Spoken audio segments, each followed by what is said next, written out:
और चलिए सीधे आपको जगदलपुर लिए चलते हैं, जहां पर बस्तर ओलंपिक 2024 के समापन समारोह में गृह मंत्री अमित शाह संबोधित कर रहे हैं।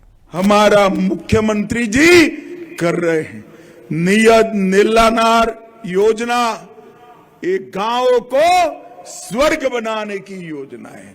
आज बस्तर के अंदर स्कूल चालू हुए हैं, बिजली पहुंची है, हर जगह टेलीफोन की कनेक्टिविटी है, सेना भी रोड बना रही है, पीने का पानी हर गांव में पहुंच रहा है, हर आदिवासी भाई बहन को 5 किलो अनाज प्रति माह मिलता है, 5 लाख रुपए का इलाज Modi ji free of cost करा रहे हैं, हर घर में बिजली पहुंची है और हर बच्चे की नौकरी और व्यवसाय की चिंता हमारी सरकार कर रही है।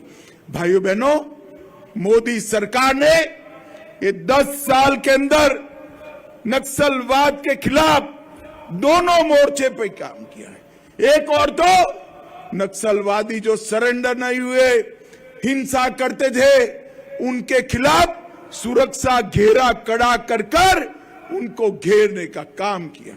जो सरेंडर हुए उनको बसाने का काम किया और नक्सल प्रभावित क्षेत्र जो विकास से पिछड़ गए थे उनको विकसित करने का अभियान भी नरेंद्र मोदी सरकार ने चलाया है। और आज इसके कारण 1983 से जो नक्सलवाद से पीड़ित क्षेत्र था उसमें सुरक्षा बलों के मृत्यु में 73% की कमी आई है और नागरिकों के मृत्यु में 70% कमी आई है। मैं फिर आज इस बस्तर की भूमि पर कहकर जाता हूं कि 31 मार्च 2026 को इस देश की भूमि पर से हम नक्सलवाद को पूर्ण रूप से समाप्त करने का काम करेंगे और यहां पर विकास होगा। मैं बस्तर के युवाओं को, माताओं को, बहनों को कहने आया हूं, सारी महतारियों को कहने आया हूं, मेरी बात ध्यान खोलकर सुन लो। मैं चित्रकूट में रहा हूं, अगर नक्सलवाद समाप्त होता है तो कश्मीर से ज्यादा पर्यटक हमारे बस्तर में आए। इस प्रकार का कुदरती सौंदर्य मां दंतेश्वरी ने बस्तर को दिया है और इसके लिए भी भारत सरकार योजनाएं बना रही है।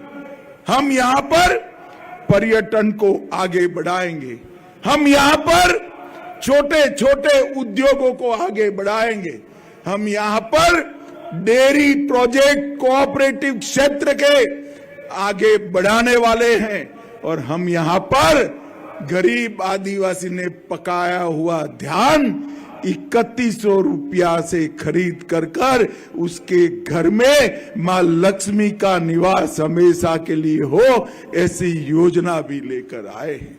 भाइयों बहनों, आने वाले दिनों में तेंदुपत्ता के लिए भी आमूल चूर परिवर्तन करने की, उसकी खरीदी के लिए भी आपको अन्याय भी न हो और उससे नक्सलवाद का वित्त पोषण भी न हो, ऐसी योजना हम कराने आए हैं। और आज मैं कहने आया हूं, जिन्होंने सरेंडर किया, जो दिव्यांग बने, जिनके परिजन मारे गए, ये सभी लोगों के लिए नरेंद्र मोदी जी ने 15,000 प्रधानमंत्री आवास एक्स्ट्रा छत्तीसगढ़ के लिए मंजूर करे हैं, जिसमें 9,000 से ज्यादा मेरे बस्तर में बनने वाले हैं।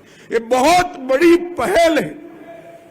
नरेंद्र मोदी जी के मन में कितनी संवेदना पड़ी है नक्सलवाद प्रभावित क्षेत्रों के लिए, ये बहुत बड़ी बात है।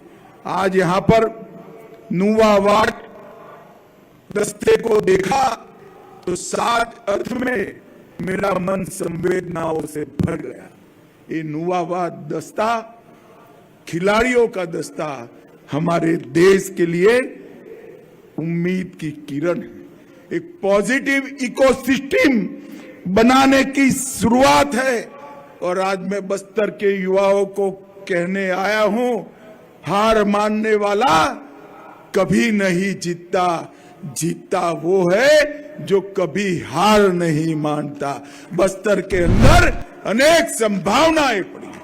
मैं साफ देख रहा हूं 2036 में भारत में ओलंपिक होने वाला है। ये जो 3000 बच्चे मेरे सामने बैठे हैं, उसमें से कोई बच्ची वहां गोल्ड मेडल लेकर आएगी तो पूरा भारत इस पर गर्व करेगा। इस प्रकार की बात हम आगे बढ़ाना चाहते हैं। हमारे प्रधानमंत्री जी का मूल मंत्र sports for all, sport for excellence, ये दोनों को हम बस्तर में चरितार्थ करना चाहते हैं। और भाइयों बहनों, मैं मानता हूं कि रास्ता बड़ा कठिन है, काम भी बड़ा कठिन है, परंतु कठिन है इसीलिए करने योग्य है। बस्तर के अंदर विकास, बस्तर के अंदर पर्यटन, बस्तर के अंदर शांति, बस्तर के नागरिकों का विकास और बस्तर के अंदर सभी कल्याण योजनाओं का 100% इम्प्लीमेंटेशन ये होकर ही रहने वाला है। और मेरा छत्तीसगढ़ नक्सलवाद से मुक्त होने वाला है, इसमें किसी को शंका रखने की जरूरत नहीं है। भाइयों बहनों, ये बस्तर हमारा आदिवासी क्षेत्र है। मोदी जी ने 10 साल में जल, जंगल और जमीन की रक्षा के साथ साथ सुरक्षा, सम्मान और समावेशी विकास को भी आगे बढ़ाया है। 70 साल के बाद पहली बार गरीब आदिवासी की बेटी द्रौपदी मुर्मू जी आज महामहिम।